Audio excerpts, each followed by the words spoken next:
Hello, okay.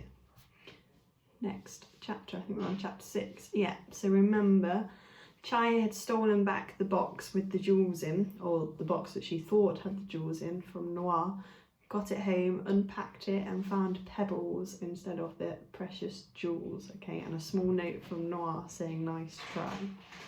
So you can imagine she's fuming. Okay, chapter 6. Can you believe it? How dare she? Chaya paced the workshop. Her throat felt tight and she pummeled her thighs with her fists. What a nightmare. Where on earth were the jewels? Neil slumped at his work table, his forehead resting on his hands. It was a good thing Kumar, the carpenter, wasn't in again. Neil wasn't even bothering with his work today. Maybe, he said, his voice muffled as he looked down at the table. Maybe they're safe now that they're with her. Safe?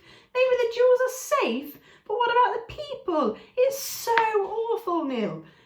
Chaya flopped against a half-built wardrobe, the shelves digging into her back. General Sari still harassing the villagers. He won't give up. He wants a confession.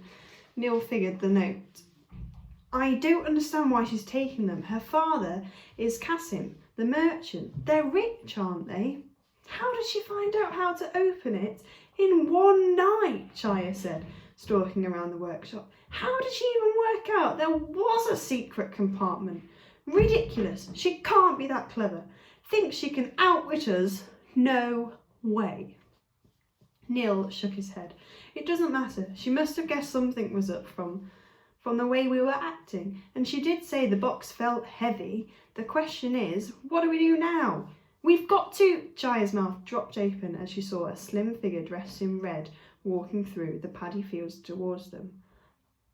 Of all the nerve. Neil, she said, her eyes on the figure. Neil, it's her. Neil's head whipped up. Noir stepped gingerly through the fields, her eyes on the ground. She came to the workshop and stopped in front of them, hands on her hip. Where is my box? She said. I want it back. Where are our jewels? Said Chaya, leaning over the table. Thief! Chaya, began Neil. Noir laughed. May I remind you that it wasn't me who broke into somebody's house and stole things. That's different, said Chaya. I was taking back what was ours. Neil held up his hands. Listen! Ours? Noir snorted. Really? I bet the king would beg to differ. There was silence in the workshop. She knew.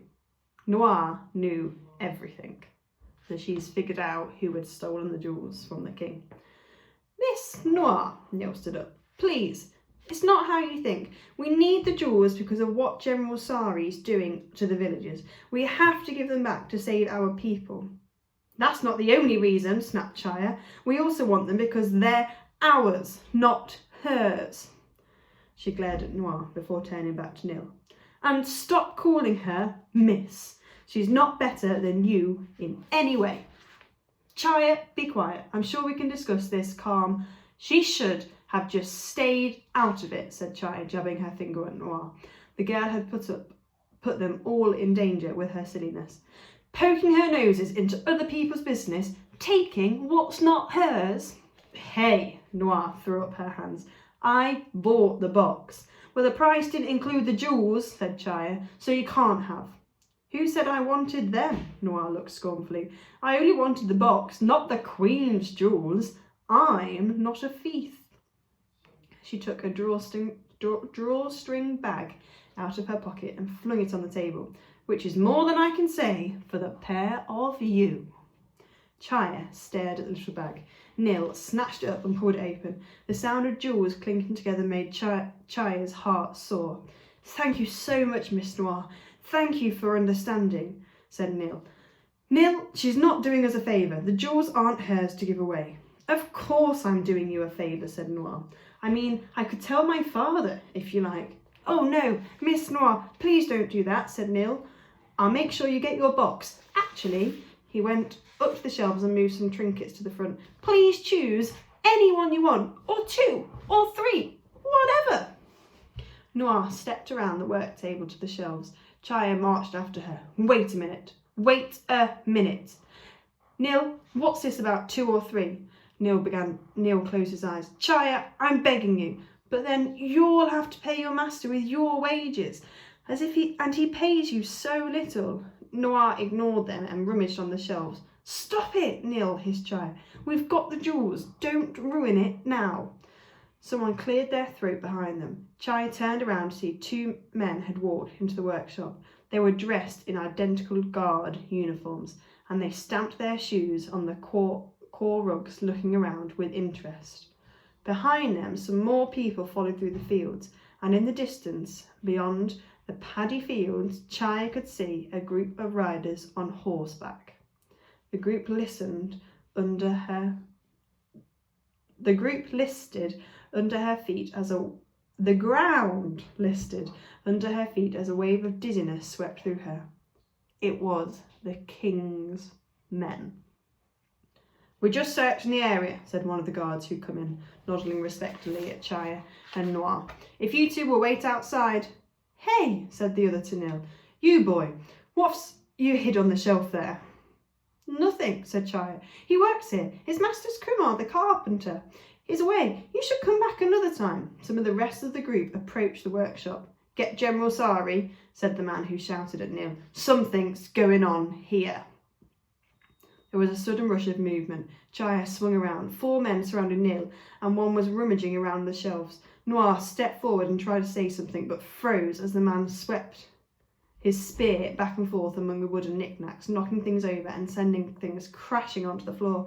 Stop it, shouted Chaya, but her voice was drowned out by the clatter of falling wood as item after item of Neil's hard work smashed on the floor. A swarm of King's men crowded around the workshop, almost blocking out the light. Soon General Sari himself was at the doorstep, one corner of his lip pinned back in a permanent sneer. What do we have here? His voice was hoarse and broken. The carpenter's away, said Chaya. You should come back when he's in. Your men have done enough damage here. General Sari's eyes swept around the workshop. I don't think so. We'll continue to search it now. But the owner isn't here. Chaya stepped up to the doorway and blocked the entrance.